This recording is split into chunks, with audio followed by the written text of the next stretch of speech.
ಬಂಗಾರಪೇಟೆಗೂ ಕೂಡ ಅಷ್ಟೇ ನಮ್ಮ ಶಾಸಕರು ನಾಡಸಮರ್ ಹಾಕಿದ್ದಾರೆ. ನನ್ನ ಮೊನ್ನೆ ಕೂಡ ಸ್ವಾಗತ ಬಯಸಿದ್ದಾರೆ. ಈಗಲೂ ಕೂಡ ಯಾರ ಮೇಲೂ ಕಾಂಗ್ರೆಸ್ ಅವ್ರ ಮೇಲೆ ಅನುಮಾನ ಬೇಡ, ಸ್ವಾಗತವನ್ನು ಬಯಸ್ತೇವೆ. ಅವರು ಕೂಡ ಗೆದ್ದು ಬರಲಿ ಅಂತ ಹಾರೈಸ್ತೇವೆ. ಅದ್ರ ಜೊತೆಗೆ ಇನ್ನೊಂದು ಇತಿಹಾಸ ಇದೆ. ಎಂ.ಇ. ಕೃಷ್ಣಪ್ಪನವರು ಅಂತ ನಮ್ಮ ದೇಶದಲ್ಲಿ ಹೆಸರು ಮಾಡಿದಂಥವ್ರು, ನಮ್ಮ ರಾಜ್ಯ ನಾಯಕರುಗಳಾಗಿ, ರಾಷ್ಟ್ರೀಯ ನಾಯಕರುಗಳಾಗಿ, ಕೇಂದ್ರ ಮಂತ್ರಿಗಳಾಗಿ ಅವರು ಮಾಡಿದಂಥ ಹೆಸರು ಇವತ್ತು ನಾವೇನಾದ್ರೂ KMF ಇದೆ ಅಂದ್ರೆ ಎಂ.ಇ. ಕೃಷ್ಣಪ್ಪನವ್ರು ನಾವು ತಿಳ್ಕೊಳ್ಳೇಬೇಕಾಗ್ತದೆ. ಹೈನು ಉದ್ಯಮವನ್ನ ನಮ್ಮ ರಾಜ್ಯಕ್ಕೆ ತಂದಂತ ನಾಯಕರು.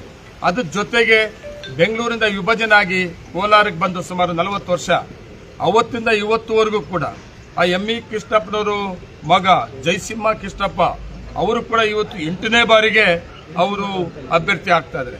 ಅದು ಕೂಡ ಖುಷಿ ಪಡಂತದ್ದೇನೆಂದ್ರೆ ವಿರೋಧ ಪಕ್ಷದ ಅಭ್ಯರ್ಥಿ ಯಾರು ಕ್ಯಾಂಡಿಡೇಟ್ ಹಾಕಿಲ್ಲ ಎಂ.ಇ. ಕೃಷ್ಣಪ್ಪನವ್ರ ಮೇಲೆ.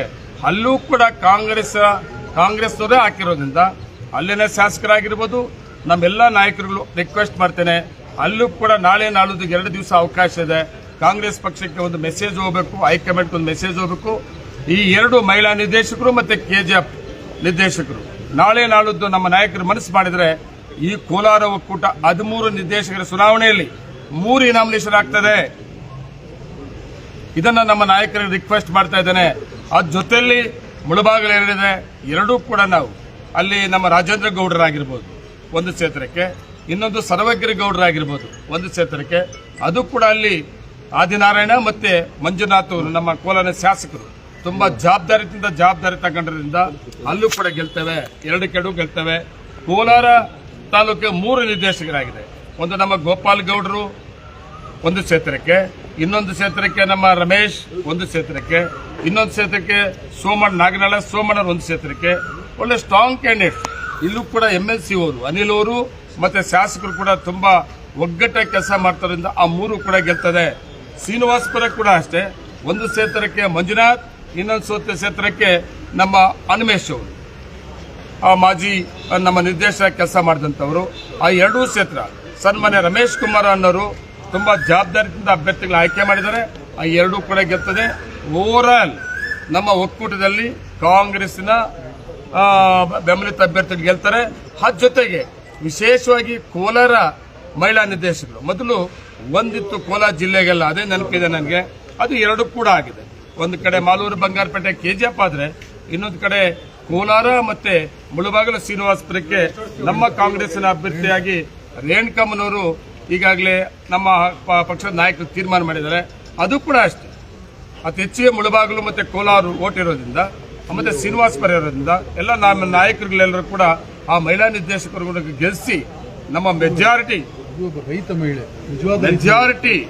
ನಮ್ಮ ಆಡಳಿತ ಮಾಡಲಿ ಬರ್ತದೆ.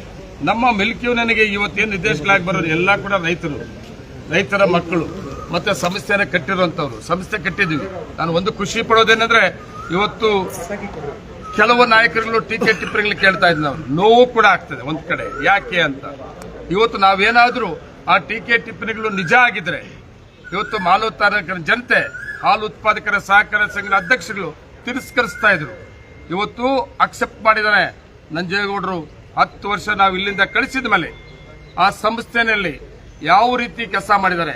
ಆಡಳಿತ ಮಂಡಳಿ ಸಹಕಾರ, ಸರ್ಕಾರದ ಸನ್ಮಾನ್ಯ ಮುಖ್ಯಮಂತ್ರಿಗಳು ಸಿದ್ದರಾಮಣ್ಣವರು, ಸಹಕಾರ ಮಂತ್ರಿಗಳು ರಾಜಣ್ಣವರು ಮತ್ತೆ ಜಿಲ್ಲಾ ಮಂತ್ರಿಗಳಾದಂತಹ ಸುರೇಶ್ ಅವರು ಎಲ್ಲ ಶಾಸಕರ ಸಹಕಾರವನ್ನು ತಗೊಂಡು, ಸುಧಾಕರ್ ಸಾಹೇಬರು 2 ಜಿಲ್ಲೆಯ ನಾಯಕರು ಇವರೆಲ್ಲರ ಸಹಕಾರವನ್ನು ತಗೊಂಡು ಮತ್ತೆ ಕರ್ನಾಟಕ ರಾಜ್ಯದಲ್ಲಿ ಈ ಅವಧಿ ಆಡಳಿತ ಮಂಡಳಿ ಸರ್ಕಾರದ ಸಹಕಾರದಿಂದ MK ಗೋಲ್ಡನ್ ಡೈರಿ ಆಗಿರ್ಬೋದು, ಸೋಲಾರ್ ಪ್ಲಾಂಟ್ ಆಗಿರ್ಬೋದು, ಐಸ್ ಕ್ರೀಮ್ ಪ್ಲಾಂಟ್ ಆಗಿರ್ಬೋದು, ನಮ್ಮ ಹಾಲು ಉತ್ಪಾದಕರ ಮಕ್ಕಳಿಗೆ ಬೆಂಗಳೂರು ಹಾಸ್ಟೆಲ್ ಮಾಡಿರ್ಬೋದು, ಇತಿಹಾಸ ಪುಟಗಳಲ್ಲಿ ಉಳ್ಕೊಂಡಂತದ್ದು 5 ವರ್ಷ ಆಡಳಿತ ಮಂಡಳಿ ಸರ್ಕಾರದ ಸಹಕಾರವನ್ನು ತಗೊಂಡು ಮಾಡಿದ್ರೂ ಸಹಿತ ವೈಯಕ್ತಿಕವಾಗಿ ಟೀಕೆ ಮಾಡೋರಿಗೆ ನನ್ನ ತಾಲೂಕಿನ ಹಾಲು ಉತ್ಪಾದಕರ ಸಹಕಾರ ಸಂಘದ ಅಧ್ಯಕ್ಷಗಳು ನಾನು ಇನಾಮಿನೇಷನ್ ಮಾಡುವ ಮುಖಾಂತರ ಒಂದು ಸಂದೇಶವನ್ನ ಈ ಕೋಲಾರ ಜಿಲ್ಲೆಯ ಜನತೆಗೆ ಮತ್ತು ಹಾಲು ಉತ್ಪಾದಕರ ಸಹಕಾರ ಸಂಘಗಳಿಗೆ ಕೊಟ್ಟಿದ್ದಾರೆ. ದಯವಿಟ್ಟು ಎಲ್ಲ ಮುಖಂಡರು ಒಟ್ಟಿಗೆ ಒಗ್ಗಟ್ಟಾಗಿ ಕೆಲಸ ಮಾಡಿ ನಮ್ಮ ಕಾಂಗ್ರೆಸ್ ಅಭ್ಯರ್ಥಿಯನ್ನು ಗೆಲ್ಲಿಸಿಕೊಂಡು ಕೋಲಾರ ಒಕ್ಕೂಟ ಆಡಳಿತ ಮಂಡಳಿಯನ್ನ 5 ವರ್ಷ ನಡೆಸಿದ್ವಿ. ಮತ್ತೆ ನಮ್ಮದೇ ಆಡಳಿತ ಬರ್ತದೆ, ಅದರಲ್ಲಿ ಅನುಮಾನ ಇಲ್ಲ. ನಮಸ್ಕಾರ.